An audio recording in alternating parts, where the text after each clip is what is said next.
अस्सलाम वालेकुम नाजरीन, फेयर न्यूज़ नेटवर्क में खुश आमदीद। 8 बजे की हेडलाइंस के साथ मैं हूं आपकी होस्ट लैला इकबाल।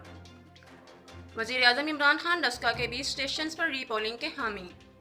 PTI उम्मीदवारों को रीपोलिंग की दरख्वास्त देने की हदायत कर दी। कहते हैं अपोजिशन ने गैर ज़रूरी रोना धोना मचाया, शफाफियत यकीनी बनाने के लिए ओपन बैलेट इंतखाब चाहते हैं। वज़ीर आज़म इमरान खान ने 1989 की याद ताज़ा कर दी। फ़ारूक हबीब ने इमरान खान की 1989 की वीडियो शेयर कर दी। डस्का में धांधली हुई, ओपन समाअत करे। शाहिद कप्तान अब्बासी का मुतालबा।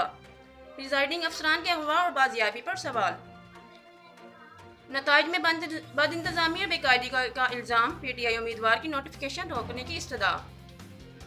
लालच को ठुकराकर नजरिए को वोट दें, ऐसी गलती ना करें जिससे मुंह दिखाने के काबिल ना रहें। वज़ीर आज़म इमरान खान की पेशावर में PTI अरकान असम्बली से खरी खरी बातें। एक प्लेटफार्म दो बयाने। गिलानी ने नून लीग का बयानिया मुस्तरद कर दिया, एस्टेब्लिशमेंट को गैर जानिबदार कह दिया।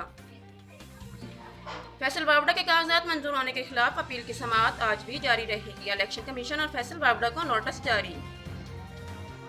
PTI और MQM में सीट एडजस्टमेंट। मुतहदा का टेक्नोक्रेट नशिस्त पर उम्मीदवार दस्तबरदार। फैसल सब्जवारी जनरल नशिस्त पर उम्मीदवार होंगे। IG की तब्दीली के लिए गवर्नर का वज़ीर आज़म को खत। कहते हैं जेल में हलीम अदल पर तशद्दुद कराया गया। मुर्तज़ा वहाब कहते हैं हलीम अदल पर कोई तशद्दुद नहीं हुआ। टेररिज्म से टूरिज्म तक का सफ़र कठिन था। यौम पाकिस्तान भरपूर तरीके से मनाने का ऐलान। ऑपरेशन रद्दुल फसाद के 4 साल मुकम्मल होने पर DG ISPR की ब्रीफिंग। मुल्क भर में इंटेलिजेंस बेस्ड ऑपरेशन से आगाह किया। और दुनिया का खूबसूरत स्टेडियम अब बड़े बड़े खिलाड़ियों की मेज़बानी करेगा। PCB ने गवादर क्रिकेट स्टेडियम में 25 मार्च को मैच कराने के लिए बलूचिस्तान हुकूमत को खत लिख दिया।